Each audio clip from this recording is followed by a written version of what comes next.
Poligono per la pace. A Perdas de Fogu, in Sardegna, il ministro assiste al lancio di un razzo Havar su slitta supersonica. Fornirà i dati necessari all'esperimento che sarà effettuato tra qualche mese. Queste immagini sono state girate nel 1956 nel poligono militare del Salto di Quirra in Sardegna. Un poligono missilistico, sperimentale, terrestre, aereo e navale, ovvero 12.000 ettari di terra e dalle 2.000 alle 11.000 miglia quadrate di mare della Sardegna di proprietà del Ministero della Difesa. Volo regolare, booster sganciati. Qui hanno sparato di tutto e di più, i propulsori spaziali Zefiro 16, Zefiro 23 e Zefiro 9, i missili Teseo, i missili Marte e Ast, i missili anticarro Milan e Tau,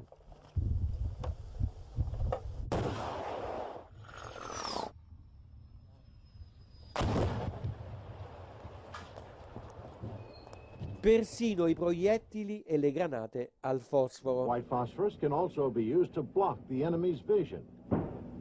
E in questo enorme poligono che occupa buona parte della Sardegna orientale si sono dati il cambio per sperimentare armi diverse industrie, tra cui la Oto Melara e la MBDA, collegate a Finmeccanica, e anche società straniere, perché questo poligono lo hanno affittato e secondo dati ufficiali lo Stato ci ha guadagnato 1 milione di euro in 12 anni. Non solo, nel poligono di Quirra sarebbero stati smaltiti gli ordini degli ultimi conflitti, rifiuti pericolosi che venivano fatti brillare, mentre mucche e pecore continuavano a pascolare nella zona.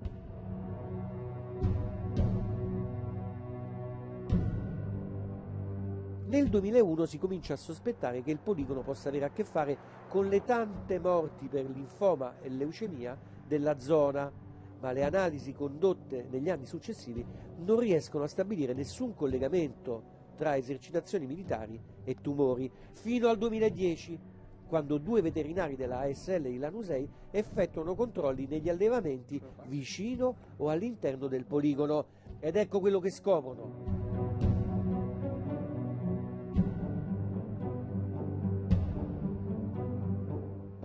Noi abbiamo riscontrato delle mostruosità, addirittura abbiamo fotografato animali con agnelli appena nati, con gli occhi in una posizione posteriore, per esempio al posto delle orecchie erano gli occhi, con 6 gambe. Con la testa, con un occhio solo. E da queste scoperte che il dottor Giorgio Mellis sta raccontando a Raffaella Pusceddu parte la prima inchiesta della Procura della Repubblica di Lanusei per disastro ambientale sull'inquinamento provocato dalle attività del poligono. Ma sentiamo che cosa dice ancora il dottor Mellis a Raffaella Pusceddu. Erano mostruosità, come le aveva definite un allevatore, e un allevatore le ha definite mostruosità inguardabili. Tanti. Era un numero elevato, troppo elevato per essere un caso, certo, insomma, per essere la normalità. Non poteva essere una casualità, era elevato il numero. Ma ancora di più quando i pastori, ci ha colpito quando i pastori hanno anche denunciato che loro stessi erano ammalati, alcuni di loro erano ammalati di patologie tumorali. Tanti pastori? Su 11 aziende intorno al poligono di Capo San Lorenzo, 7 hanno avuto almeno un caso di problemi tumorali. In pratica sono 10 allevatori su 18 che sono stati colpiti da malattie tumorali. Ci inerpichiamo su per i monti intorno a Quirra. A ridosso del poligono non ci sono recinzioni e quindi il bestiame può pascolare ovunque, anche durante le esercitazioni. Pierangelo Mulas alleva capre ed è assessore all'agricoltura del comune di Villapuzzu. Il confine ce l'abbiamo Ce l'abbiamo proprio dentro l'ovile, passa il confine con la zona con la militare? zona militare, sì. Con il poligono. Con il poligono. Qualcuno veniva ad avvertirvi se dovevano fare delle esercitazioni? No, noi non ci hanno mai avvertito, mai. Non sapevate che cosa succedeva dietro la collina, posso dire dietro la collina? Sì, nell'altopiano, lì è un altipiano che cioè, noi vedevamo cioè, le esercitazioni come si svolgevano, perché il bestiame arriva anche molto oltre, però cioè, non sapevamo che tipo di munizioni si usassero. Si parla di tanti pastori morti, li conosceva? Certo che li conoscevo, ne ho conosciuto diversi. Proprio di questa zona? Anche in questa zona. Cioè avevano gli ovili da queste parti? Ma uno è morto anche il padrone che aveva l'ovile qua prima, poi non sappiamo, è morto sempre di leucemia, di quelle cose lì, di linfoma. Si parla di 18, di una ventina di pastori di queste zone? Sì, quella cifra sono quelli accertati proprio, ma io penso che siano anche di più. Purtroppo abbiamo visto morire anche amici, più di uno. L'inchiesta scatta 1 anno e mezzo fa. Per la prima volta un poligono militare viene messo sotto sequestro. I tecnici della procura entrano nelle zone vietate, trovano resti di ordigni a terra e nei fondali a largo dell'isolotto di Quirra.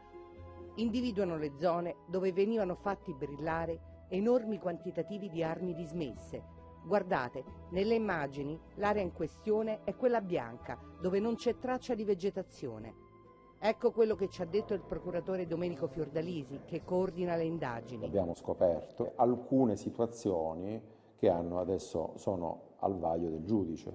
Di inquinamento, alcune situazioni di inquinamento ambientale o di grave pericolo per la pubblica incolumità a seguito dell'inquinamento che si era stratificato nel corso degli anni. Abbiamo una discarica di rifiuti militari pericolosi che abbiamo scoperto, abbiamo l'utilizzo di sostanze radioattive in numerosi missili che erano state disperse nell'aria, quindi nel terreno, e questa stessa sostanza radioattiva, il torio, è stata poi rinvenuta nelle ossa dei pastori, della maggior parte dei pastori deceduti. Sono state trovate delle nanoparticelle e soltanto le esplosioni, appunto militari in questo caso, producevano questo tipo di metallo. Sono state segnalate 167 situazioni di tumori, di leucemie di persone che hanno frequentato quest'area, hanno avuto, cioè di cui almeno un centinaio poi di queste persone sono purtroppo decedute. Che cosa è avvenuto? Che cosa è stato sperimentato da quello che vi risulta in queste zone? Insomma, si parla dei missili Milan. Si parla di questo missile anticarro che diffondeva il torio nell'aria.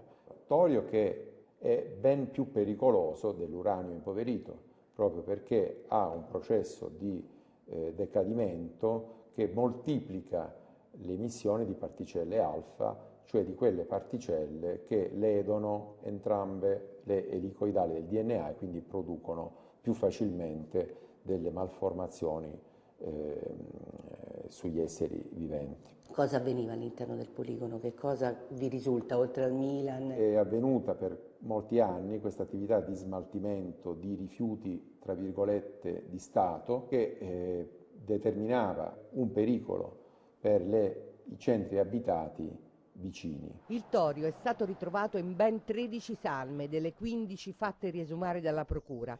Sono soprattutto pastori, morti negli ultimi anni, ma tra i corpi analizzati c'è anche la figlia di Dante. Lei è morta per torio, cioè quella sostanza bestiale, diciamo così. E poi... Cioè hanno trovato una percentuale di torio? È morta per quello, la leucemia è avvenuta per quello, capito?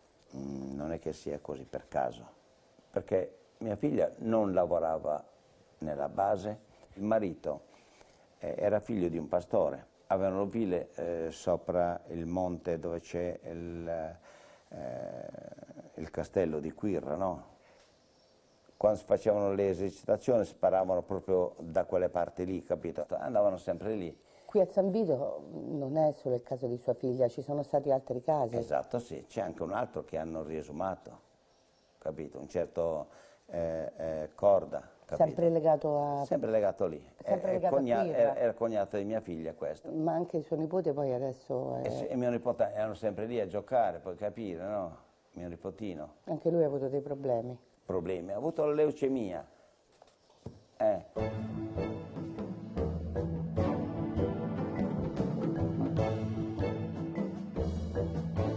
Il 15 giugno al Tribunale di Lanusei inizia il processo. È il primo giorno dell'udienza preliminare sul presunto disastro ambientale avvenuto nel poligono Iquirra. Dopo un anno e mezzo di indagini, il procuratore Fiordalisi ha chiesto 20 rinvii a giudizio. Li ha chiesti anche per 7 generali dell'aeronautica e 3 alti ufficiali che si sono avvicendati al comando del poligono. Nessuno di loro parla. Le accuse sono abbastanza pesanti, com'è? Sulla pesantezza delle accuse deve parlare con l'avvocato. L'avvocato, cioè omissione di controllo, ci sono delle accuse pesanti, insomma. L'avvocato... Sono venuti tutti per presentarsi parte civile. C'è la provincia di Cagliari, ci sono i paesi che convivono con il poligono e ci sono soprattutto i malati e i parenti di chi è morto di tumore.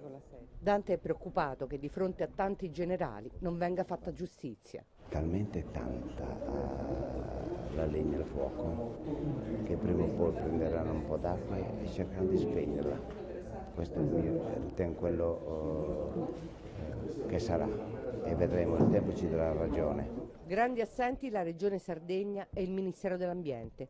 A difendere i generali ci pensa l'avvocato di Stato Francesco Caput. Il presupposto fondamentale della impostazione accusatoria è che i comandanti del poligono dovevano sapere che c'erano dei rischi per la salute pubblica e, a fronte di questa loro consapevolezza che la procura dà per scontata, avrebbero dovuto adottare delle cautele per evitare che i pastori o comunque la popolazione potessero venire a contatto con elementi pericolosi. Noi riteniamo che questo presupposto non ci fosse, che cioè alla luce di tutti questi elementi i comandanti non fossero assolutamente in grado di rendersi conto che ci potesse essere un rischio. Ma da quello che ho letto, insomma, sono stati sperimentati missili di cui si sapeva la pericolosità. È possibile che i comandanti non sapessero niente, almeno della pericolosità, cioè non c'era una scheda tecnica delle armi che venivano sperimentate? C'è, però è ovvio che venivano sparate dei missili, venivano utilizzati degli armamenti che contenevano delle sostanze pericolose. Bisogna però dimostrare che i residui inquinanti di quelle sostanze utilizzate erano eccedenti rispetto al livello normale, alla soglia normale di tollerabilità per la salute pubblica. Venivano adottate tutte le misure di sicurezza che le autorità di vertice dell'amministrazione militare imponevano. Se il comandante si è attenuto scrupolosamente all'osservanza delle direttive che venivano dallo Stato Maggiore, è ovvio che non si può parlare di una responsabilità penale del comandante, perché il comandante era tenuto, proprio perché il militare era tenuto a rispettare quelle direttive. Non avrebbe neanche volendo potuto disattendere un ordine che proveniva dallo Stato Maggiore. Eventualmente, se c'è stato un errore, bisognerà risalire a chi quell'errore ha commesso. A chi le direttive le ha date. Il 20 febbraio ci dovrà essere la sentenza del giudice per le indagini preliminari e dovrà decidere se gli indagati dovranno essere rinviati a giudizio o no, generali compresi. Se questo succederà sarà la prima volta che in Italia andranno sotto processo le alte gerarchie militari, un processo tutto da seguire. Ma adesso entriamo ancora più dentro la preziosa inchiesta del giudice Fiordalisi e dei suoi uomini, perché lui è andato a vedere anche la situazione dei controlli, cioè se i controlli che sono stati commissionati negli anni a diverse società esterne, anche all'università, dal Ministero della Difesa della NATO sul poligono di Quirra, sono stati fatti bene oppure no. Il sospetto è che siano stati fatti male, come ci racconta Raffaella Puscelli. La Procura di Lanusei ha indagato anche sui controlli effettuati negli ultimi anni nell'area del poligono. ha chiesto il rinvio a giudizio di 2 tecnici dell'SGS, la società che nel 2005 aveva effettuato le analisi nella zona per conto della NATO. Nel rapporto finale si legge che è tutto nella norma. I dati in mano alla magistratura dicono esattamente il contrario. L'accusa per i 2 tecnici è di aver sottovalutato la presenza di torio negli organi degli animali all'interno del poligono e di aver utilizzato strumenti di ricerca troppo poco sensibili per misurare una sostanza così pericolosa anche a concentrazioni molto basse. L'avvocato dei 2 tecnici, Giovanni Dall'Era, ci dice che è stata la NATO a indicare la strumentazione da usare. Sulla base del capitolato tecnico che era stato dato dal committente, quindi dalla NATO. Nonostante questi alti parametri di ricerca, qui il torio c'è. Il loro compito era di evidenziarlo ed è stato evidenziato in maniera chiara. Quale potesse essere la pericolosità di queste percentuali non era compito loro dirlo, ma non perché non avevano le cognizioni tecniche per poterlo fare. E secondo la Procura, ad aver omesso i dati sul torio e sull'inquinamento radioattivo del poligono sarebbe stato anche il professor Francesco Riccobono dell'Università di Siena, che nel 2002 viene incaricato di fare i controlli. Lo sentiamo al telefono. Il torio che c'è nel poligono è esattamente naturale ed è scritto in tutte le pubblicazioni che esistono sull'area. Quindi non era normale, l'uranio non c'è mai stato, le persone hanno l'uranio e il torio che ha la media della popolazione mondiale. Questa lì è un'enorme bufala di cui poi alla fine qualcuno si dovrà pur vergognare. Al vaglio della magistratura ci sono i controlli degli ultimi anni, ma la storia del poligono è disseminata di analisi rassicuranti, di dati che escludono qualsiasi tipo di inquinamento e soprattutto qualsiasi legame tra le sperimentazioni militari e i casi di tumore. Ne parliamo con Carlo Porcedda, giornalista dell'Espresso, che sulla sindrome di Quirra ha scritto un libro insieme a Maddalena Brunetti. Tutte queste analisi sanitarie, quelle di contaminazione, sono fatte a campione e abbiamo visto forse manipolate o in qualche modo pilotate. Quelle sanitarie non fanno altro che prendere i dati delle malattie che ci sono, ma spargerli su 20, 30, 40 comuni. E quindi le medie tornano a essere in qualche modo rassicuranti. Il problema è che ci sono delle persone che sono state esposte in maniera, come dire, continuativa. Quello che emerge con chiarezza è che c'è stata un'attività per minimizzare, cioè il fatto che si dica che non ci sono dimostrazioni scientifiche è perché di fatto nessuno ha indagato scientificamente in maniera seria su questi problemi. Che ci sia qualcosa che non funziona, poi lo testimonia questo simpatico manualetto del Ministero della Difesa, il cui titolo dice tutto: descrizioni sintetiche delle problematiche, norme di linguaggio sull'argomento. Cioè praticamente dice cosa si deve dire quando le persone contestano che ci sia inquinamento, che il poligono sia un problema. E cosa si deve dire? Si deve dire, per esempio, guardi, io non sono certo un oncologo, ma le posso dire che nella mia famiglia, che da sempre vive qui, non si sono registrati casi. E veniva dato a chi? Ai comandanti? Sì, dato diciamo che è un piano di comunicazione. Che a chi doveva parlare con la stampa, a chi lo voleva. In questo manuale si legge anche che i rapporti tra consanguinei costituiscono un problema tra la cittadinanza di paesi di 1000 o 2000 abitanti, il cui rischio di parentela anche lontana tra marito e moglie è alto. In poche parole si dà la colpa delle malformazioni congenite ai rapporti tra i consanguinei. E sentite questo fuori onda del generale Molteni, allora comandante del poligono, registrato dalla televisione svizzera qualche anno fa. Che significa? Sono tutti parenti. Sì, sono tutti parenti. Il consenso. Andiamo a vedere un attimo. Se lo ricordi il coniglio che c'ha l'occhio marrone? Sì. Qua si chiamano tutti cartellari, sono tutti parenti, ma sono tutti parenti, si sposano tra cugini, fratelli, è una cosa, però non si può dire perché sennò si offendono i sardi.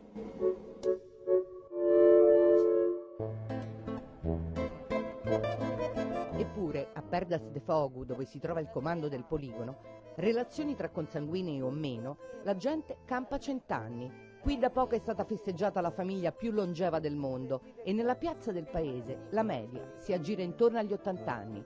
Loro al poligono ci tengono. Si chiama Perdas de Fogo e ci sono solo pietre. Noi terreni di coltivare non ne abbiamo. Questi sono terreni per bombe, è meglio che rimangano i militari perché guardatevi attorno, è tutta una pietraia. Noi terreni fertili non ne abbiamo, allora l'unica introito che c'è per il paese è il poligono, non abbiamo altra industria. L'uranio ci fa bene a noi.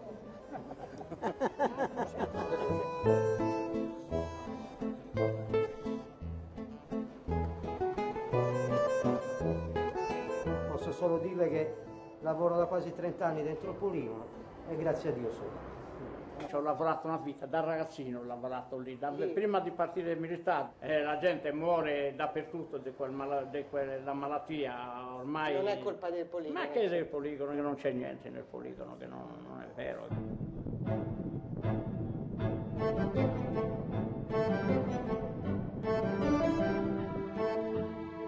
Ma a pochi chilometri da Perdas de Fogo, a Villa Puzzu, la convivenza con il poligono non è così semplice.